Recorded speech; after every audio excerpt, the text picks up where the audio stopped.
Hi guys, Yolandi here from Vent Company, your ventilation specialist. And today we're going to review changing from non-invasive ventilation to high-flow oxygen therapy on the Elisa ICU Ventilator from Löwenstein Medical.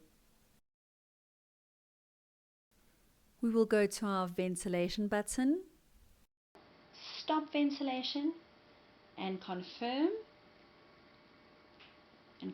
again. And now on same patient, you will choose nasal for high flow therapy. You'll see it says HFOT with a nasal cannula. You can start ventilation